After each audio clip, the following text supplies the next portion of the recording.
So we're going to finish off with the last session, interactive case presentation. It's one case, and the speaker needs no introductions by me.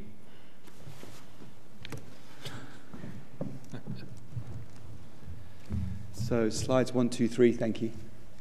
This is a case of a patient that was referred to me several years ago, which had presented lifelong history of smoking, a productive cough, weight loss, and abdominal chest x-ray. Clinical examination was consistent with the changes in his right hemithorax, consistent with a mid-zone shadowing. And we were obviously concerned about this gentleman. This is an interactive session aimed at the junior doctors specifically. It's the university day. Any suggestions from the floor what we should do next with this patient, particularly amongst my junior colleagues, but I will pick on my senior colleagues because I recognize a few of them. Any suggestions what we should do next? Shout out any suggestions? That's right, a CT scan. Very good. So we organised a CT scan having seen this gentleman's chest x-ray, and the CT scan demonstrated significant right lower lobe consolidation and an enlarged mediastinal lymphadenopathy. And these are a few slices of that CT scan.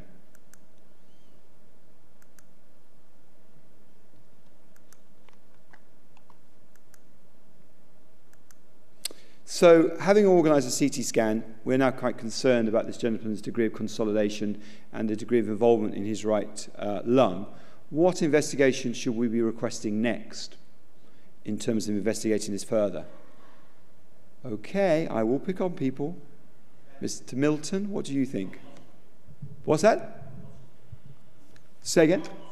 Okay, so he had a bronchoscopy, which was essentially normal, and subsequent washings and brushings were non-diagnostic. So, he's had a chest CT scan and a bronchoscopy so far. We haven't got a tissue diagnosis. What should we do next?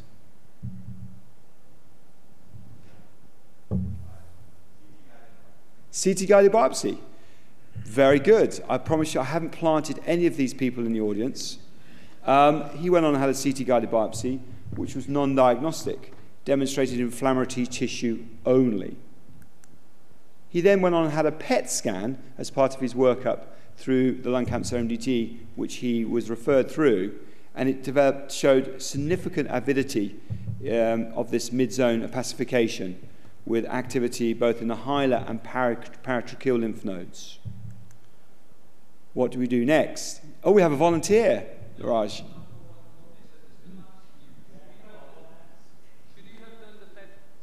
Should you have done the PET CT first before you did the biopsy? Good point. In our organisation, we had organised a CT scan, biopsy and PET scan at the same time. It was a CT scan that was done first, but very good point. Would you like to tell us why that's a good point? Yeah, so for the trainees in the audience, the point of the PET scan was it may help the CT interventional radiologist identify an area which needs to be biopsied. In this case, actually, the whole of the lesion was completely PET avid. There was no heterogeneity to the PET avidity, either in the mass itself or in the lymph nodes in the hilum or mediastinum. So, what next? Mr. West has run out the room. Oh, we have a volunteer, Mr. Page. Aspergillus precipitans. Wrong. So we performed a mediastinoscopy to obtain further diagnosis, hopefully, of his mediastinal lymph nodes, which were very avid on PET scan. It was non-diagnostic, inflammatory material only. What do we do next? You're volunteering a lot today. No. Again, I'm trying to. Why did you do a mediastinoscopy? Couldn't you have done an EBUS first? This case is actually 3 or 4 years old, to be fair. Your point taken. We may have done an EBUS in our current institute. So for the juniors, Niraj has suggested EBUS or mediastinoscopy. I think both of them are very reasonable suggestions. So what do we do next?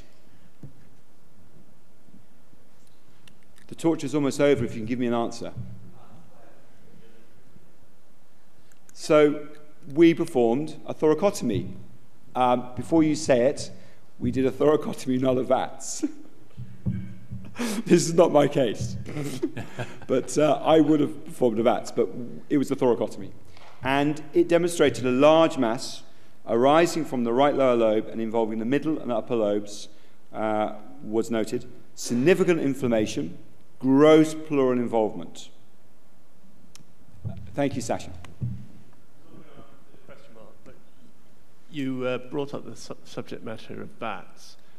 You've clearly defined this as something that is almost certainly going to be stuck down to the pleura. Indeed. So, I mean, you can put your camera in, but I think you all had a completely adherent lung, and thoracotomy would have been the way to go. Very, very, very reasonable point. What do we do next? We're in this situation where we've got a large inflammatory tumour involving the right lung with obvious pleural involvement, which is grossly avid on PET, and with no tissue diagnosis. Frozen section. We have frozen sections. Okay? So in this place, we did perform frozen sections which demonstrated inflammatory material only.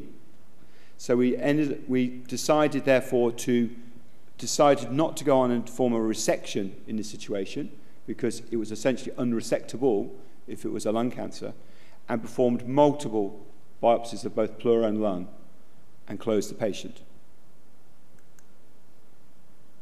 What's the diagnosis? Professor Denning is not allowed to say a word.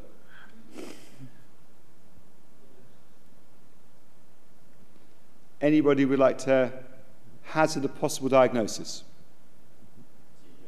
TB. Very good, Richard. TB. Not an unreasonable suggestion. No pleural effusion noted, which would be maybe point towards a TB diagnosis, possibly more. Anybody else? Say again? Nocardia or? Very good. So, other possible diagnosis. Professor Denning, what does that slide show? So this is a slide, a low-powered slide of the histology sent from the lung biopsies at the time of the thoracotomy. It demonstrated microscopic sulfur granules situated in a small abscess, displaying the characteristic appearance of irradiating filaments. Could anybody shout out the diagnosis? So, it's actomyces, which the patient was then started on appropriate oral antibiotics, I'm afraid I can't remember what, thank you, for a period of time, at least 3 months. And this is, like I said, this is a case which is actually quite old. Up until a year after his follow-up, following his surgery, he had improved significantly and was left with that chest X-ray. So it's really just to highlight the importance of considering other diagnoses outside your sphere.